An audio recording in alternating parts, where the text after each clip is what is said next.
Alors ça faisait longtemps que je voulais faire une vidéo avec lui, c'est Arnaud Dumouche. Pour ceux qui ne le connaissent pas, c'est un youtubeur catholique, ça fait longtemps qu'il est là. Et il se trouve qu'il a fait une vidéo sur le motu proprio, que j'en ai fait une moi aussi sur le motu proprio, et qu'on a tous les deux été dépassés et par le nombre de vues et le nombre de commentaires, et on s'est dit, on va faire une vidéo ensemble de réaction parce qu'il y en a besoin. Donc, je vais vous la passer, c'est plutôt d'ailleurs un podcast audio qu'une vidéo. Je vous recommande sa chaîne, il y a simplement deux choses que je voulais dire avant. Première chose, ici c'est une chaîne chrétienne. Et que comme on est entre chrétiens, eh bien, il devrait régner entre nous une certaine forme d'amour, de délicatesse et de charité.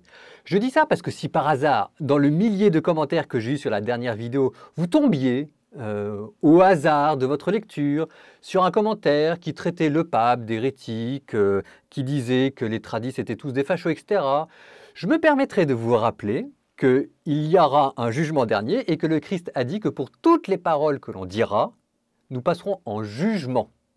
Et qu'on n'a pas le droit en tant que chrétien d'utiliser sa foi pour pécher contre la charité. Je dis ça juste comme ça.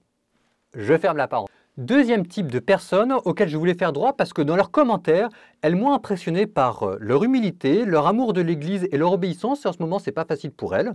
Alors, petit coup de projecteur, ce sont les personnes qui me disent écoutez, moi je ne comprends pas parce que je suis profondément attaché à la messe tridentine et à Vatican II. Et quand je lis les écrits du pape, je suis désolé, je ne me reconnais pas, je ne trouve pas ma place là-dedans. Alors, je voulais vous dire que je comprends tout à fait ce que vous vivez, que je n'ai pas de solution pour vous. Je ne suis pas tradi, mais je voulais vous dire, je voulais vous faire justice et puis vous dire, courage les petits gars, je suis derrière vous. Alors, en attendant, je vous passe la vidéo avec Arnaud Dumouche. Pour ceux qui ne le connaîtraient pas encore, l'amour vaincra.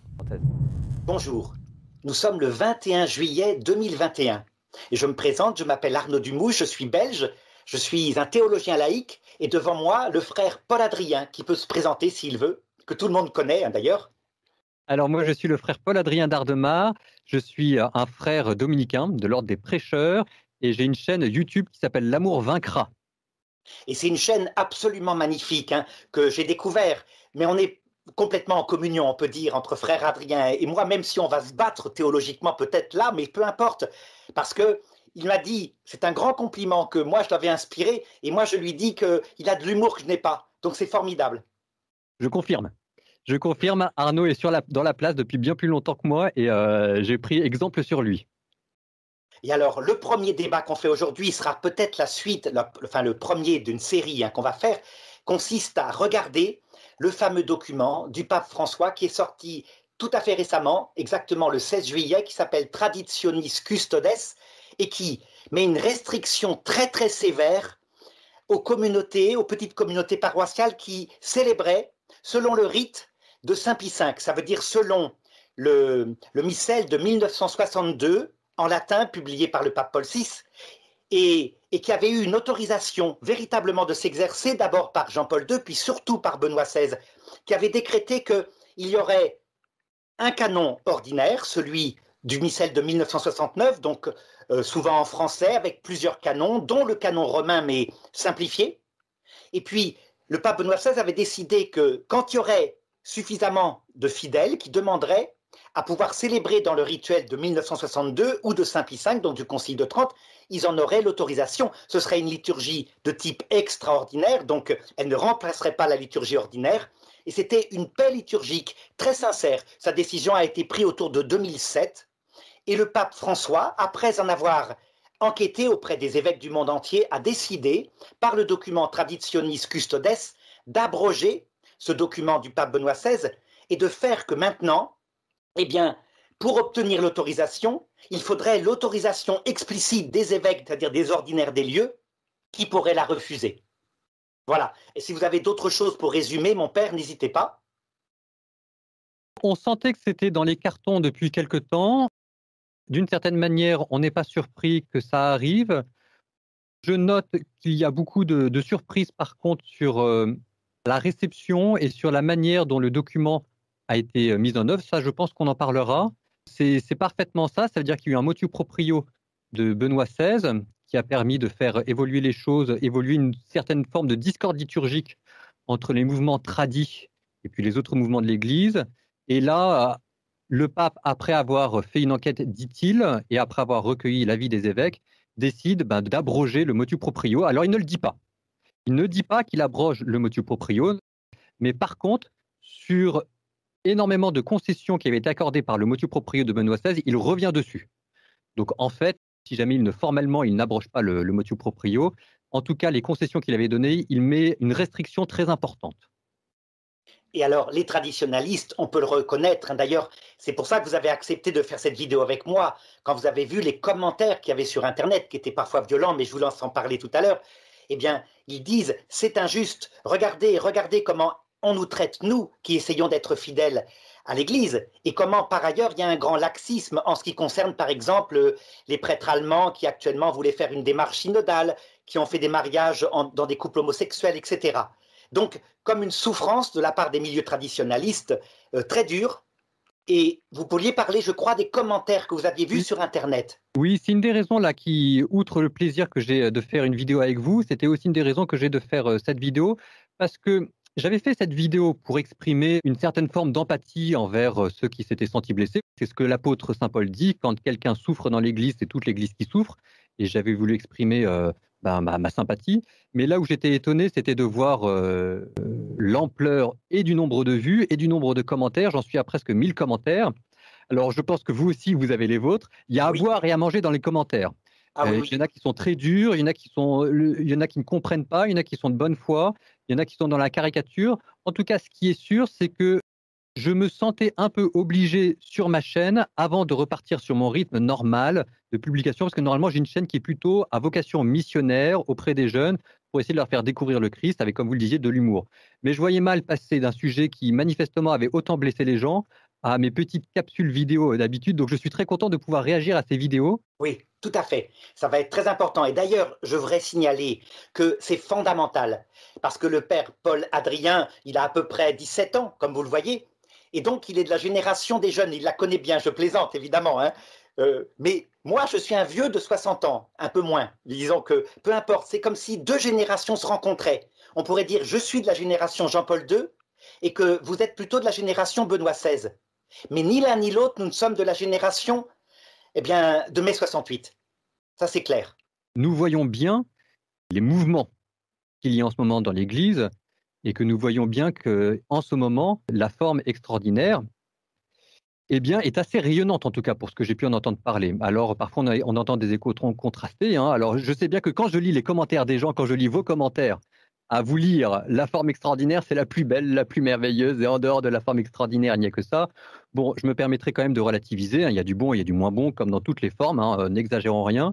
Mais nous voyons bien aussi qu'il y a une certaine vitalité. Ça mérite d'être dit, même si, pour ma part, je ne suis pas tradit.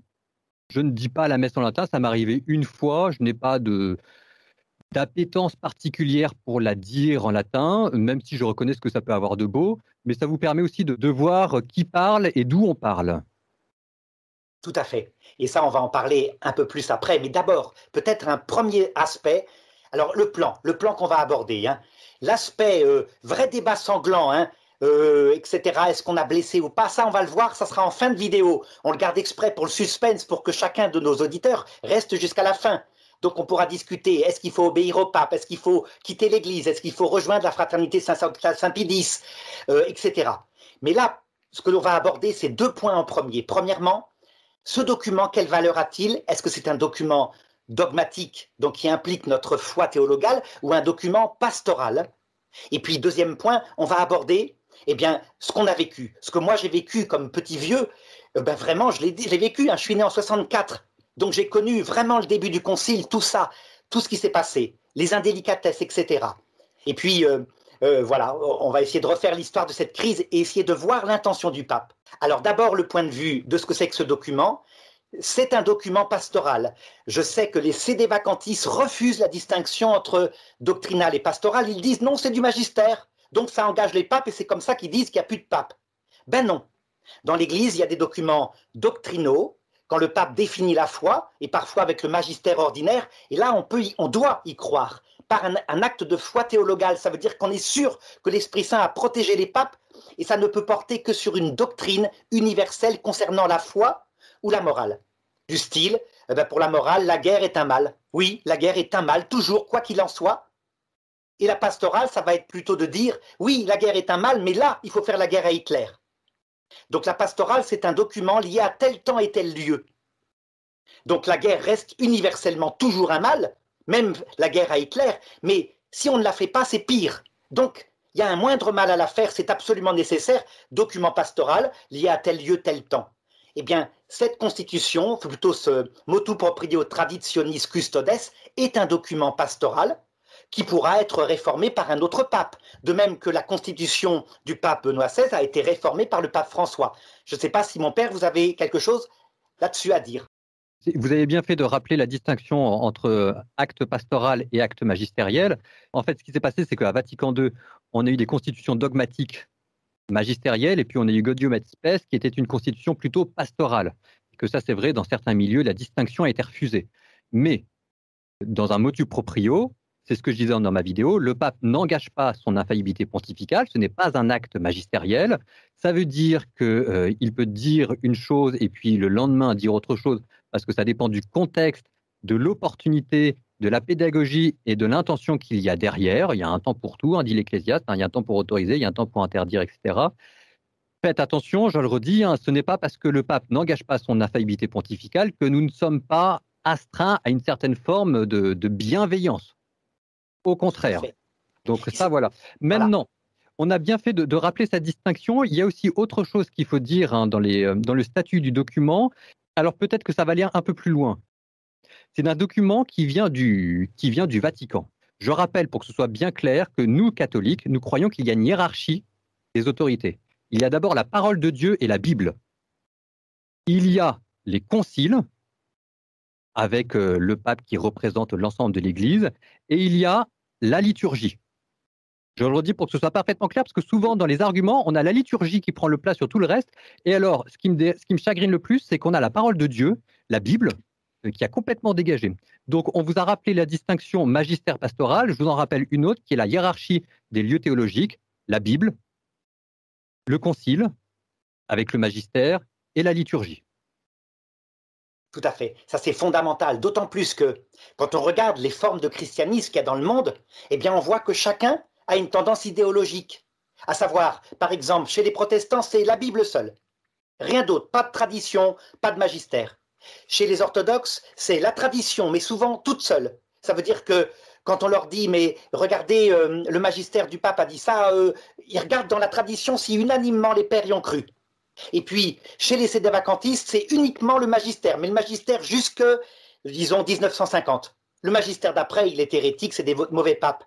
Alors que la position catholique, c'est qu'il y a une source, qui est l'Esprit Saint, et 3 canaux qui s'harmonisent avec l'ordre que vous avez indiqué, mon père, tradition, écriture, magistère, et ça, on pourra en discuter, mais vraiment harmonisés, comme les 3 pieds d'un tabouret qui tient debout. Et donc, je dirais que ce document-là, donc qui s'appelle, je redis son nom, Traditionis Custodes, le pape Benoît XVI a mis un document avant de démissionner en 2006, mais je n'ai pas retrouvé sa référence où il dit ceci. Quand vous êtes confronté à un document engageant la foi, donc doctrine universelle, vous y adhérez, vous devez y adhérer avec un acte de foi. Quand vous avez un document qui engage la pastorale, alors dans ce cas-là, comme il n'est pas infaillible, eh bien vous commencez avec bienveillance à regarder ce qu'a voulu dire le pape, à comprendre son intention, et ensuite, c'est ce qu'on fera à la fin, vous pouvez peut-être critiquer, mais pour construire, pas pour détruire. Ça c'est important, donc une espèce de bienveillance, pas cette critique mauvaise, vous savez, hargneuse, etc. Et ça, on ne l'aura pas, ni moi, ni le père Paul Adrien. Quand je lisais les commentaires, la question que je me pose à chaque fois, c'est quelqu'un qui n'est pas chrétien, qu'est-ce qu'il pense de nous en voyant tout ça? Je vous rappelle quand même la phrase du Christ, on parlait de bienveillance, c'est à l'amour que vous aurez les uns pour les autres que l'on reconnaîtra que vous êtes mes disciples. Et donc vraiment, dans cette discussion, ce qu'on aimerait d'abord faire sentir, c'est l'amour de Dieu, l'amour de l'Église, l'amour du prochain et l'amour de tous les chrétiens, et que ça, alors je fais peut-être mon curé un peu pieux qui rappelle des évidences, mais manifestement, ça a besoin d'être dit. Quand on a quelqu'un qui se pose la question de devenir catholique ou de devenir chrétien, quand il voit ça, est-ce qu'il va avoir envie? Il faut faire gaffe à ce qu'on dit. Il faut faire gaffe à ce qu'on dit parce qu'on est sur YouTube, on est sur Internet. Je relisais encore ce matin la lettre à Diognet.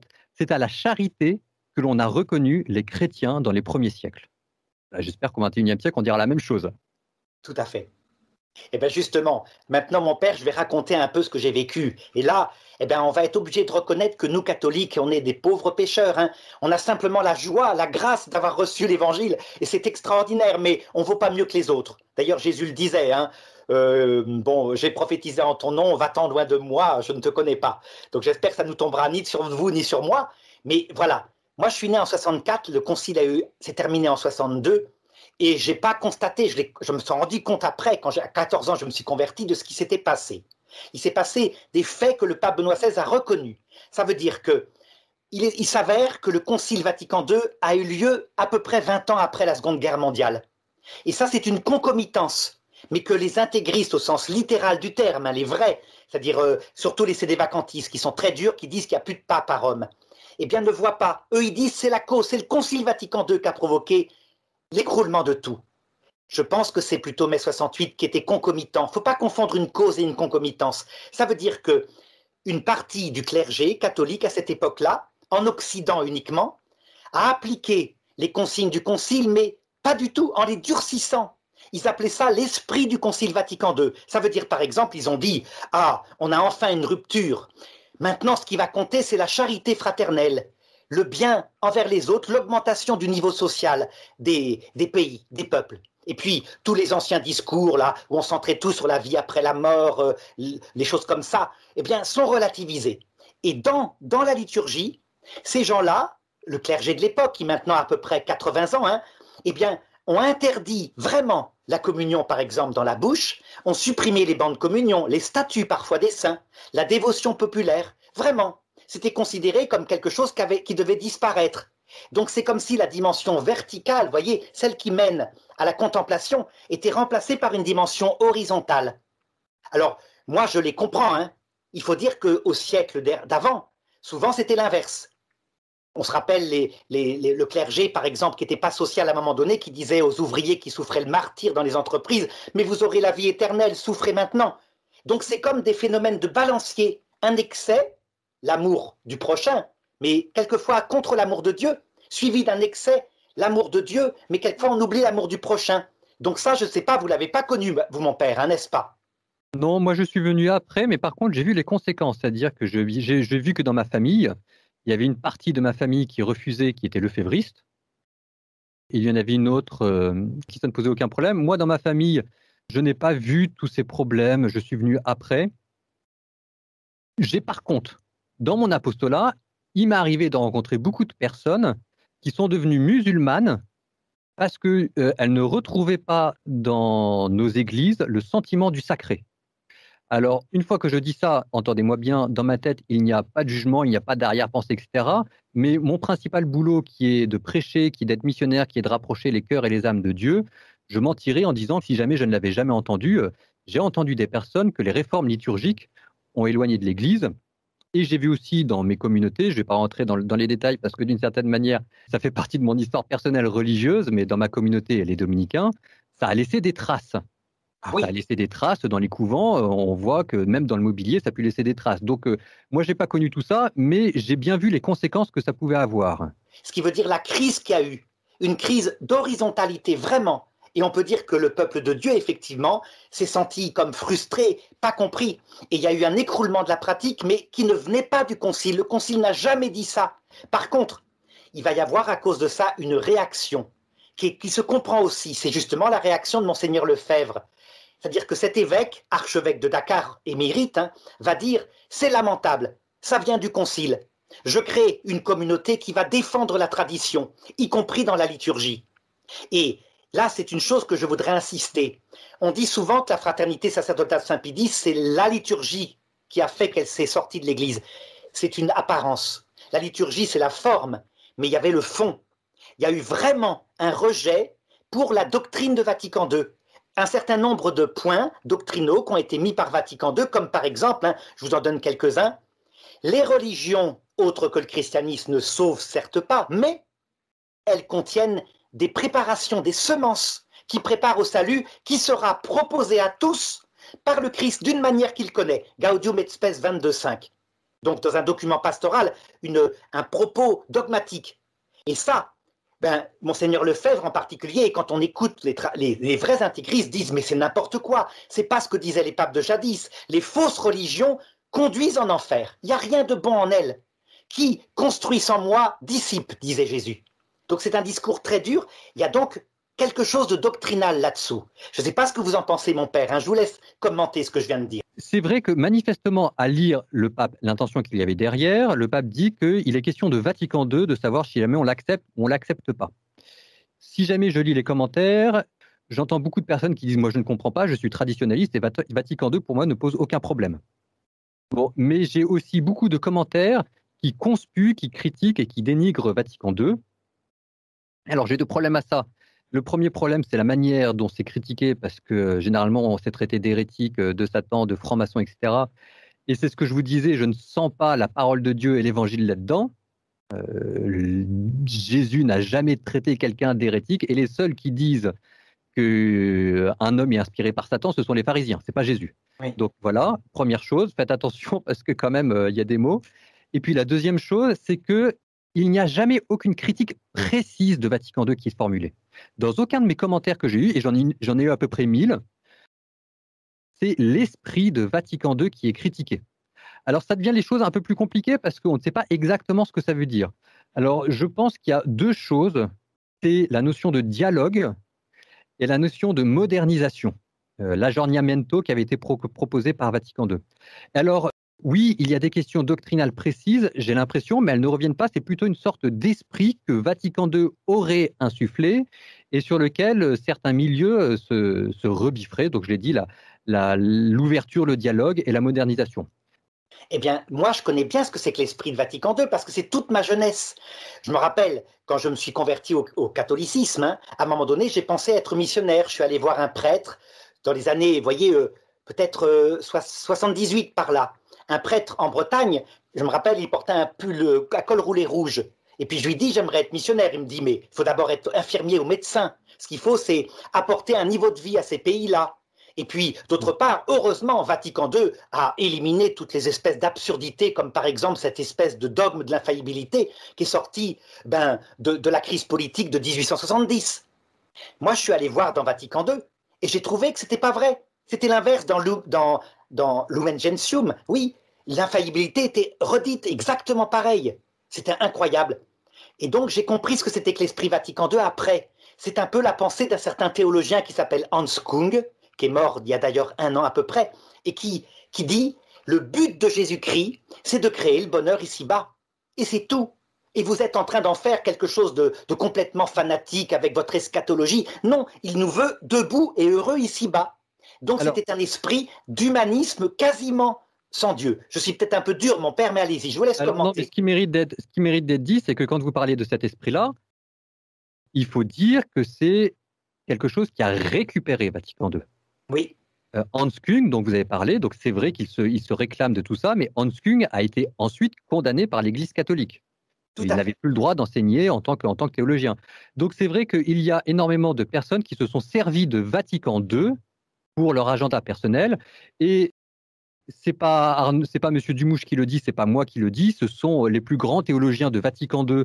C'est Paul VI qui vous le dit, qui était catastrophé de voir la manière dont Vatican II avait été récupéré par certaines personnes pour mettre en place leur progressisme dans l'Église, qui n'était pas dans la tête de Paul VI, quoi qu'on en dise, et qui n'était pas dans la tête des plus grands théologiens. Mais donc, vous avez raison, ça c'est le fameux esprit Vatican II, sauf que, si vous regardez bien, en fait, ce n'est pas Vatican II. Ce n'est pas Vatican II.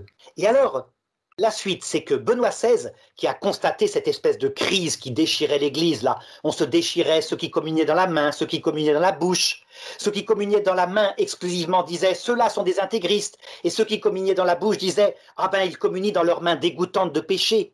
Comme si notre langue râpeuse n'était pas dégoûtante de péché. Enfin, ça c'est une aparté. Mais Benoît XVI, qui voyait bien ce qui s'était passé, qui avait accompagné Vatican II, donc en 2008, décide de mettre fin à cette guerre liturgique, parce que, vous savez, nous catholiques, souvent, on se bagarre sur la forme, et les histoires de fond dont on est en train de parler, on ne les voit pas.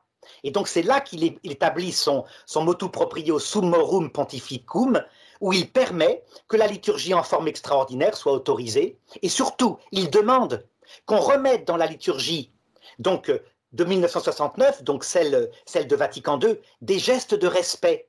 C'est important, dit-il. Si vous supprimez les gestes de respect, vous finirez par supprimer l'amour. Il n'a pas tort, c'est une sagesse. Saint Paul l'avait déjà dit, hein, vous vous rappelez quand il y avait la liturgie de Jésus au début de l'Église et où les gens venaient bouffer, puis après ils partageaient plus, puis ensuite on consacrait l'Eucharistie. Il y a toute une épître là-dessus où il se met en colère et il arrête ce truc-là. Pourtant c'est la liturgie de Jésus. Donc voilà l'intention du pape Benoît XVI et donc, 13 ans plus tard, décision nouvelle cette fois du pape François avec cette lettre qui accompagne où il dit « Mon problème n'est pas tellement la liturgie, c'est ce qui m'est remonté de la part des évêques du monde entier, des jeunes, depuis quelque temps, des jeunes qui rentrent dans cette liturgie, qui sont très très intégristes, en fait disent c'est le premier pas. Le pape a cédé sur la liturgie et bientôt quand les 68 arts seront passés, ils finiront par annuler le Concile Vatican II. Et donc ils sont, dit-il, ils sont dans cette liturgie-là, des petits groupes qui se forment à part, des groupes qui critiquent durement Vatican II et qui le rejettent complètement, tout en faisant mine d'être dans l'Église catholique. Voilà, là je vous laisse parler parce qu'on arrive au fond du problème, n'est-ce pas? Oui, alors peut-être quand même dire que ce ne sont pas tous les évêques. Le pape dit qu'il y a des évêques. Justement, on le redira, mais il ne dit pas qui et il ne dit pas combien. Il y a des évêques qui ont rapporté des situations problématiques. Alors, sans dire qu'il y avait une compétition, une guerre pour imposer la forme extraordinaire par-dessus la forme ordinaire, ce dont le pape a peur à mots couverts, c'est qu'il y ait une église dans l'église et c'est qu'on utilise cette forme liturgique comme une forme de militantisme. Ce qui se passe en ce moment, c'est qu'il y a des tensions et le pape a estimé que ça devenait problématique et donc il tourne vis. Il restreint les facultés qui avaient été accordées par Benoît XVI. Tout à fait. Et d'ailleurs, pour en parler, 2 exemples d'évêques. Monseigneur Ray, évêque de Toulon, plutôt traditionnel, qui dit « Moi, je n'ai aucun problème avec mes communautés, donc celles qui célèbrent en rite Saint Pie V. » Et de l'autre côté, Monseigneur Minrat, un évêque très apprécié de mon archevêque, Monseigneur Léonard, il dit que c'est un évêque très intelligent qui, lui, au contraire, les avait appelés et qui maintenant renvoie les 2 prêtres de la fraternité Saint-Pierre. C'est pas Saint-Pidix, c'est Saint-Pierre. En disant, ils n'ont plus voulu, depuis qu'ils sont arrivés, qu'on célébrait, parce que la liturgie de Saint Pie V ne le permet pas. Et puis, ils ont créé dans leur coin quelque chose qui était une vraie rupture avec mon presbytérat. Et c'est étonnant, parce que cet évêque-là, c'est celui qui a ordonné, par exemple, les prêtres qui avaient été chassés de Belgique, là où le clergé était très progressiste, il en a ordonné plusieurs. Donc c'est un évêque très ouvert aux traditionalistes. Et pourtant, alors qu'il est en retraite, il vient de leur faire renoncer à son mandat. Ce qui montre qu'il y a manifestement quelque chose que des évêques ont signalé. Alors oui, sauf qu'on ne sait pas si jamais Monseigneur Minrat a fait partie de ceux qui ont monté des choses, mais c'est un exemple qui est intéressant parce que derrière, vous avez en fait 2 questions qui d'ailleurs ne sont pas abordées dans le motu proprio, alors que dans ma tête, je pensais que le pape allait se prononcer là-dessus. Les 2 points qui ne sont pas abordés, c'est quid de la concélébration? Est-ce que quelqu'un qui célèbre dans la forme extraordinaire a le droit de concélébrer de temps en temps avec du Paul VI, et deuxièmement, est-ce que un prêtre qui célèbre dans la forme extraordinaire et qui refuserait de dire de temps en temps une messe ordinaire, est-ce que ça peut être légitimement interprété comme étant une scission au sein de l'Église? Alors ça, pour ma part, moi j'aurais beaucoup aimé parce que pour le coup, je pense qu'il y a des vraies questions derrière. Sur est-ce qu'un prêtre en forme extraordinaire peut concélébrer de temps en temps? Est-ce qu'il a le droit au niveau de son rite, au niveau de sa forme? Et deuxièmement, qu'est-ce qu'on est en droit de penser devant un prêtre qui refuserait systématiquement une fois par an, mettons par exemple le jeudi saint pendant la veillée, mince, j'ai trop de mémoire. La messe chrismale, oui. Pendant la messe chrismale, qui refuserait de dire une fois par an la messe Paul VI, est-ce que ça peut légitimement être interprété comme un signe de manque de communion? Là, je pense qu'il y a des vraies questions, mais elles ne sont pas abordées dans le motu proprio. Moi, me semble-t-il, mon père, ce qui me paraît être le vrai problème qu'a soulevé Monseigneur Minrat et d'autres, c'est plutôt un effet balancier. Comme je vous expliquais tout à l'heure, on voit ça dans l'histoire de l'humanité. Quand on va trop loin dans un sens, comme par exemple le rigorisme à la fin du XIXe siècle, donc ce qu'on appelle une théologie de type janséniste, mais ce n'est pas le vrai janséniste du XVIIe siècle, c'est autre chose, c'est plutôt l'insistance sur la damnation, le jugement dernier qui va arriver, Le fait que quasiment tout le monde est damné, que le péché est tellement grave qu'on ne peut jamais presque communier, que Dieu est terrible, que si on touche l'hostie avec ses dents, on risque d'aller en enfer. Vous voyez, tout un courant comme ça, un peu puritain dans l'Église, même si c'est le puritanisme, c'est protestant. Eh bien, quand on va dans un excès Je comme pense qu'il y a ça, du puritanisme là, oui. Je pense qu'il y a du c'est une puritanisme. forme, oui. Mais vous parliez de mouvement de balancier. Je suis d'accord dans le sens où, par exemple, en ce moment, après avoir mis la liturgie en dessous de tout, on a un peu tendance à la mettre au-dessus de tout. C'est ce que je redisais quand même, au-dessus de tout, bah, qu'on le veuille ou pas, c'est quand même la Bible. La Bible, les conciles, la liturgie. Donc c'est vrai qu'il y a un mouvement de balancier où, après avoir trop dévalorisé la liturgie, j'ai le sentiment qu'on cherche trop à la valoriser. Alors, vous voyez, même une fois que je dis ça, je m'attends déjà à ce qu'il y ait des commentaires, etc. Je ne suis pas pour dire le sens du sacré. Avoir une belle messe liturgique, la notion de pompe liturgique me parle énormément. Alors, je vois bien aussi que de l'autre côté, hein, la messe en forme ordinaire n'est pas sans critique non plus et qu'elle peine à trouver sa forme stable et mûre. Mais enfin, c'est une chose d'avoir du mal à trouver une forme mûre et stable, etc. Et c'est autre chose de mettre le rite au-dessus de tout. Vous parliez de la pureté, c'est vrai aussi qu'après avoir dit que toutes ces règles de pureté, le jeûne liturgique, les rites, la manière, la gestuelle n'avaient pas d'importance, maintenant c'est vrai qu'on a tendance à le mettre trop en avant. Alors moi, il y avait quelque chose qui m'avait un peu frappé, mais c'était toute cette discussion autour de la communion à la bouche en période de Covid. Et j'étais un peu frappé parce que le monde est à feu et à sang. On essaie de faire revenir les gens comme on peut à travers l'Église. Je me bats comme un beau diable à travers tout ce que l'Église peut avoir à gérer en termes de scandales, de défis face au monde, etc. Et voilà que tout d'un coup, on était embarqué dans une histoire. Enfin, quand on regarde les évangiles, c'est un non-lieu sur la communion à la bouche et à la main. Alors encore une fois, attention, c'est pas la peine de m'allumer dans les commentaires, je vois bien ce qu'il y a derrière, mais c'est une question de perspective. En fait, d'abord remettre les choses dans leur ordre. Si je communie dans la main avec amour, eh bien, je ne commets pas de péché mortel. Et si je communie sur une langue directement qui a médit, qui a dit des méchancetés sur les autres juste avant, je commets un péché mortel. Dieu regarde le cœur, c'est évident. Là-dessus, il n'y a pas de problème. Mais justement, à propos du cœur, je propose, mon père, qu'on passe à la dernière partie, celle qui va être sanglante, là. Est-ce qu'on peut critiquer ce document? Est-ce qu'on peut critiquer le pape, la manière dont il s'est comporté? La critique principale, n'est-ce pas, c'est ceux qui ont dit, regardez, il est cool, tout à fait cool par rapport aux progressistes qui font n'importe quoi, y compris des mariages homosexuels en Allemagne. Et puis nous, ils nous tapent dessus alors qu'on aime l'Église. Sur cette question des homosexuels en Allemagne, vous pouvez. Alors, ceux qui disent ça, c'est faux, hein. Enfin, je veux dire, le Vatican a émis justement sur cette question-là une note disant qu'on n'avait pas le droit de bénir les couples homosexuels. Maintenant, moi, c'est vrai que j'ai des gênes sur la communication. Je pourrais dire plusieurs choses. Je pourrais dire que, donc, il y a deux documents. Il y a le motu proprio et puis il y a la note explicative avec. Bon, moi, le motu proprio, c'est simple. Religieux, j'ai fait vœu d'obéissance et non seulement externe, mais en plus interne et que je me sens pas trop le droit de le critiquer pour deux raisons. Parce que d'une part, ça fait partie de mon vœu d'obéissance et puis d'autre part, parce que au fond, je ne suis pas très compétent et je suis même pas sûr d'avoir un avis.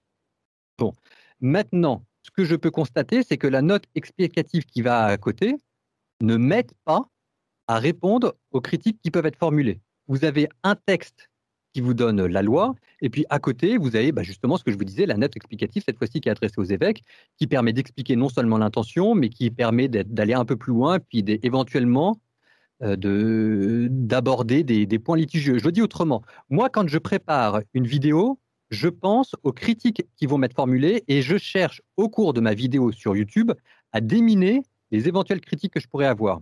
Et ici, j'ai l'impression que la note explicative ne me permet pas, moi, religieux, qui suis censé promouvoir, adhérer, obéir au pape, en tout cas, cette note me gêne parce qu'elle ne me donne pas les moyens pour répondre aux critiques qui seront adressées. Donc, par exemple, une critique qui nous dit on n'arrête pas de nous dire que c'est bien qu'il y ait plusieurs rites parce que ça fait partie de la beauté de l'Église et que l'ornement de l'Église bénéficie du fait que chaque tradition, chaque peuple a ses coutumes.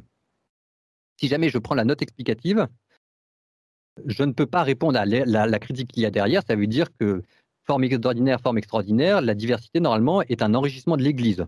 Bon, ce point-là n'est pas abordé dans la note explicative. Ou encore autre chose, on nous dit qu'il y a eu des critiques.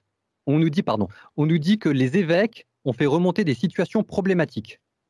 Mais on ne nous dit pas qui, on ne nous dit pas en pourcentage. Ce qui fait que moi, religieux, qui suis censé, encore une fois, serviteur du Christ et puis par mon vœu d'obéissance, obéir au pape, si jamais je veux donner de la précision, j'en suis réduit à aller sur Internet dans certains sites pour voir, eux, ils disent, j'ai une source au Vatican qui me dit, il y a 30% des évêques qui ont répondu. Dans les 30% d'évêques qui ont répondu, il y en a 50% qui ont dit qu'il y avait des problématiques. Donc, autrement dit, il y a 15% des évêques qui ont raconté, qui ont fait remonter des situations problématiques. Autrement dit, il n'y a rien, c'est une totale minorité. Donc, ça veut dire, je le redis, comme la note explicative du pape ne dit pas des chiffres, ne dit pas de statistiques, ne dit pas qu'il a fait remonter, je suis obligé, si jamais je veux creuser cette question, d'aller sur des sites qui critiquent le pape ouvertement et de m'en remettre à leurs statistiques à eux. Et en plus, quand ils me disent que 15%, ça fait beaucoup, enfin, ça fait pas beaucoup, moi, j'aurais tendance à dire que 15% des évêques qui font remonter un problème, ça fait quand même pas mal. Donc, ce que j'essaye de vous montrer, c'est que là,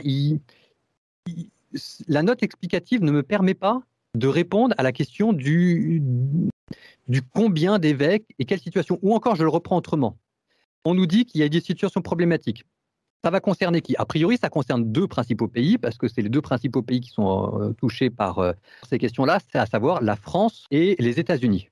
Sauf que si jamais je lis tout ce que disent les instituts Ecclesia Dei, ou si jamais je lis pour l'instant les évêques qui se sont prononcés, tous, alors peut-être que j'en oublie un ou deux, mais on va dire dans l'extrême grande majorité, tous me disent, les uns me disent Ecclesia Dei qui n'ont aucun problème avec Vatican II, et qu'en plus ils sont contents de bosser avec les évêques, que oui, il y a eu des problèmes, mais enfin que ça se passe bien. Et les évêques disent oui, enfin, en tout cas ceux qui se sont exprimés disent oui, il y a eu des problèmes, mais en ce moment ça va bien. Donc en fait, on ne sait absolument pas quelle situation est visée par ça. Et donc ça met une certaine forme de flou, et encore une fois, ça ne me donne pas les moyens de répondre. Bon, non, vous continuerez, mais bien sûr, et ça je partage tout à fait votre avis, mais un petit peu à la décharge, je dirais ceci. Quand on regarde le comportement de Jésus, par rapport à Saint Pierre, vous vous rappelez quand il empêche Jésus de monter à Jérusalem en disant « ça ne t'arrivera pas ». Et que Jésus lui parle avec une fermeté incroyable en disant « passe derrière moi Satan, tes pensées ne sont pas celles de Dieu mais celles des hommes ». Alors que Pierre jamais ne l'aurait trahi, jamais. Il s'est sauvé, il s'est carapaté, tout ce qu'on peut, mais il aurait pu mourir aussi pour lui. Et par rapport à Judas, Judas qui l'a trahi, qui critique la femme qui avait cassé le vase, Jésus n'a jamais eu de paroles difficiles. Il a fait des petits gestes d'amour même, il lui a donné des morceaux de pain. Et moi je me demande s'il n'y aurait pas une façon de voir les choses qui serait très positive. Pour moi, les intégristes au sens fort du terme, les intégristes de Monseigneur Lefebvre, c'est l'image de Saint-Pierre, à cette époque-là. C'est-à-dire qu'ils aiment l'Église, vraiment. Ça, on ne peut pas nier. Ils aiment le Christ, ils donneraient leur vie, etc. Et donc, peut-être que l'Esprit Saint peut leur parler avec fermeté parce qu'il sait qu'ils n'apostaseront pas. Tandis que, je dirais que du côté du progressisme, le vrai progressisme, celui qui dit la dimension surnaturelle, on l'envoie bazarder, ça ne sert à rien, il y a une véritable capacité de trahison, me semble-t-il. Ça ressemble plutôt au signe de Judas, d'où peut-être la douceur de l'Église, j'en sais rien. Enfin, vous voyez, je crois qu'il faut essayer d'avoir un regard surnaturel, peut-être, eschatologique là-dessus. Ce qui est sûr aussi, je continue sur ce motu proprio. Encore une fois, moi, j'ai pas d'avis, et même si jamais j'allais jusqu'à plus loin pour donner ma position personnelle, parce qu'après les gens s'imaginent toujours, imaginent des intentions ou des pensées que l'on n'a pas. À titre personnel, rien dans le motu proprio ne me paraît dramatique. Je le redis pour que tout le monde m'entende bien, rien dans le motu proprio ne me paraît dramatique. Ça veut dire, il rappelle quand même certaines évidences que l'évêque est le maître à bord dans un des diocèses au niveau de la liturgie, ce qui est vrai, ce qui est normal. Alors oui, évidemment, si jamais vous avez un évêque qui vous aime, ça va bien se passer. Si jamais vous avez un évêque qui vous aime pas, ça va être plus compliqué. Bienvenue dans l'Église, mais c'est comme ça que ça se passe, c'est normal. Il vous rappelle aussi que les futurs, ou plutôt maintenant, il dit que les futurs ordonnés devront demander à Rome l'autorisation. Honnêtement, ça rajoute de la paperasse, tant pis pour Vatican qui va se rajouter de la paperasse, à mon avis, alors qu'on s'en passerait bien, mais enfin, là non plus, il n'y a rien de dramatique. Ça permet, si vous voulez, ça permet quand même de savoir qui demande ou demande, et puis de regarder une situation qui a probablement besoin d'être regardée. Ce qu'on vous dit aussi, c'est que on demande aux évêques de vérifier que tout le monde est bien d'accord avec Vatican II. Je dis oui, parce que Vatican II, c'est la constitution de l'Église. Je voyais ça dans les commentaires, ils me disaient au nom de quoi on n'a pas le droit de critiquer Vatican II. bah, au nom que Vatican II, c'est la constitution de l'Église. Donc c'est normal qu'on regarde ça. Alors Alors, moi je dirais, on peut critiquer Vatican II sur l'aspect pastoral, vraiment. Hein. D'ailleurs, c'est ce que le pape, vous vous rappelez, Benoît XVI, quand il a voulu faire l'unité, il avait dit à la fraternité Saint-Pie X, vous gardez votre liturgie, vous voulez garder votre pastoral, pas de problème, mais vous adhérez par la foi à un certain nombre de points doctrinaux, comme par exemple l'être humain était une personne libre, donc c'est la liberté religieuse hein, profonde. Deuxièmement, la disposition dans les autres religions, le fait que le salut sera proposé par Dieu, par un moyen connu de Dieu à tout homme, etc. Toute une série de points comme ça. Et la fraternité avait refusé ce dernier point, évidemment. oui. Alors, sur le point de vue pastoral, je dirais simplement que ça, on ne peut pas non plus remettre en cause Gaudium et Spes, pour que les choses soient bien claires. Alors, maintenant, dans l'aspect du motu proprio, toujours pour dédramatiser, hein, parce que je vous ai dit qu'avant c'était un tour de vis, mais enfin on a le droit de mettre des tours de vis et c'est jamais agréable, ça fait avaler des couleuvres, mais il n'y a rien de dramatique. Même l'interdiction d'ériger de nouvelles paroisses, si jamais vous voulez, vous pouvez le justifier de plein de manières différentes. Vous pouvez tout à fait dire, par exemple, bon, on m'a rapporté certaines situations problématiques, pause, temps mort, pas d'érection de nouvelles paroisses, et puis on refera un bilan, etc. Donc, ou alors qu'est-ce que je pourrais vous dire? Ça fait 10 ou 15 ans qu'on a fait le motu proprio de Benoît XVI. Je pense que c'est bien qu'on permette à toutes ces communautés maintenant de mûrir, de s'installer dans le lieu où elles sont, et donc on ne va pas ériger de nouvelles paroisses pour leur permettre de vraiment bien s'implanter. Donc ce que je veux vous dire par là, c'est que l'interdiction de faire de nouvelles paroisses, en soi, n'est pas dramatique. Il peut y avoir de très bonnes raisons. Là où par contre, je le redis, ce qui est embêtant, c'est que quand la note explicative qui est à côté n'essaye pas de dédramatiser, au contraire, elle dramatise la situation. C'est là où moi, ça ne m'aide pas en tant que pasteur, en tant qu'artisan de paix, pour essayer de dire on se calme, on va voir ce que ça va donner.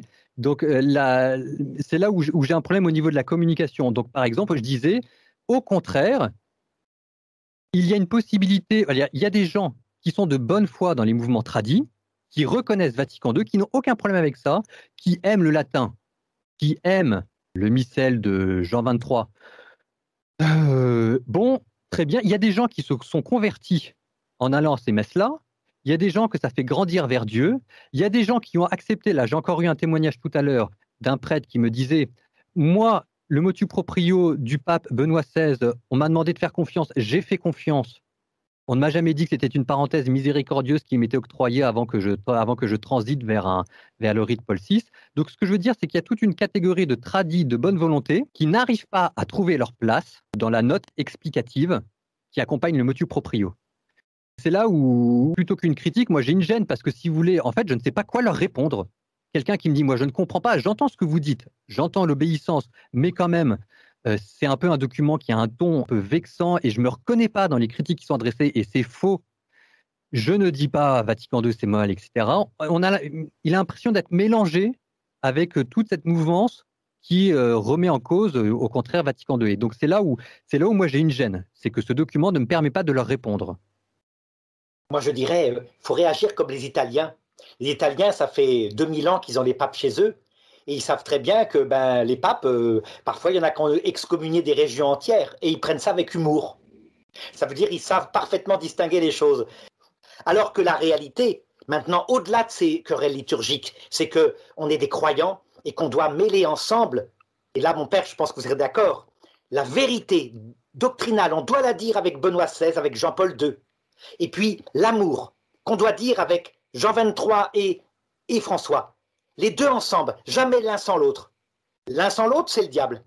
Ce qui est sûr dans ce que vous dites, l'amour, la vérité, etc., c'est que dans notre discours, il ne peut pas y avoir plus de foi que de charité. Je dis ça parce que parfois, on a le sentiment d'une certaine forme de militantisme religieux.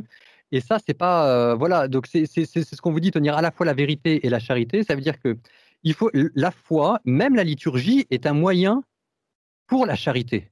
Et que si jamais la liturgie devient l'occasion de se mettre sur la figure, ça veut dire qu'elle a loupé son but. Je le redis, l'Eucharistie, normalement, c'est le sacrement de la charité et de l'amour. Et ça, dans toutes nos discussions, il faudrait qu'on le sente. Alors bon, voilà, il faut tout tenir ensemble. Maintenant, pour ce pape, on l'aime pas, mais il y a une ou deux choses qu'il faut quand même rappeler. C'est que probablement Benoît XVI était moins conservateur qu'il n'en avait l'air. que François est moins laxiste qu'il n'en a l'air. Maintenant, je vous accorde tout ce que vous voulez en termes d'erreur de communication. Si jamais le Vatican était un grand communicant, manifestement, ça se saurait. Et donc, nous, on est sur le terrain à essayer de récupérer comme on peut. Moi, je vous ai dit les difficultés que j'avais parce que ce document me laissait sans réponse face aux tradis de bonne volonté qui se sentaient blessés. Et je ne sais pas quoi leur répondre.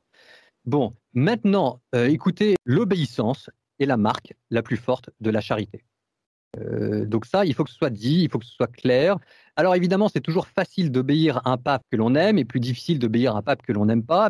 L'apôtre dit, soyez soumis les uns aux autres et portez les fardeaux des uns et des autres. Donc ça veut dire que si jamais on a des manquements à gauche et à droite, encore une fois, il n'y a rien de dramatique qui est en jeu si jamais on regarde bien les choses, je pense, j'espère. Par contre, je suis un peu en train de m'embrouiller, mais c'est pas très grave. Vous ne pouvez pas vous dire que vous êtes les gardiens de la tradition et opposer ça à l'obéissance au pape. Ça marche pas. Ça ne marche pas. C'est pas possible. C'est pas possible. Voilà. D'autant plus qu'il faut vraiment croire. Hein, si nous a été donné le dogme en 1871, vraiment, c'est que Dieu savait qu'il allait peut-être effectivement faire avancer l'Église par saut. Il l'a déjà fait plusieurs fois.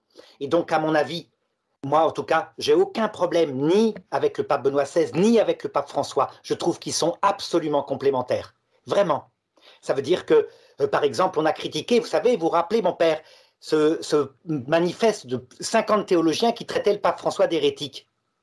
J'ai fait une vidéo où je montre que non. Est-ce qu'on sera en train de louper des choses importantes à dire? Je ne crois pas. Je crois qu'on a fait le tour et que c'était bien. Et qu'on a duré 40 minutes, vous le voyez, elle dure exactement 40 minutes plus 22. Ça va très bien, donc on a tenu nos délais. C'est parfait. Je le redis, hein, là on a fait ça un peu en direct pour réagir parce que c'était les commentaires et que vu la masse des commentaires, on se sentait un peu obligé de prendre la parole. Il se peut que l'on ait dit des maladresses. Merci d'essayer d'avoir une interprétation charitable de nos propos. Et que ce qu'on a essayé de mettre, c'était l'amour de l'Église, l'amour du pape. On est bien conscient que personne n'est parfait et qu'on est là pour se soutenir les uns les autres. C'est difficile d'arriver à la fois de dire ses convictions et puis ses gènes. Le but n'est pas de remettre du bazar, mais au contraire d'essayer de montrer à quel point on est attentif et on essaye de promouvoir à l'intérieur de l'Église la paix des cœurs et la bonne entente dans les ménages. Donc ça, c'est quand même le propos fondamental de cette vidéo. De dire qu'on entend à la fois les critiques, on voit bien les critiques que le pape peut reprocher aux uns, les critiques que les autres peuvent reprocher. Il faut que tout le monde y mette du sien, parce que sinon, ça ne sortira pas. Encore une fois, c'est à l'amour qu'on aura les uns pour les autres qu'on reconnaîtra que vous êtes mes disciples. C'est un peu cucu de dire ça, mais le Christ l'a dit avant moi, donc je n'ai pas peur de le dire. Et puis, c'est quand même vrai, c'est quand même très important. Et puis on s'est aimé, hein. Alors c'est pas vrai, c'est une apparence. En fait, on va se bagarrer après, et donc on va couper la vidéo maintenant. Mais vraiment, elle était bien cette vidéo. On en refera d'autres, mon père, je crois. Voilà. Bon, très bien. À bientôt alors. Hein. À bientôt.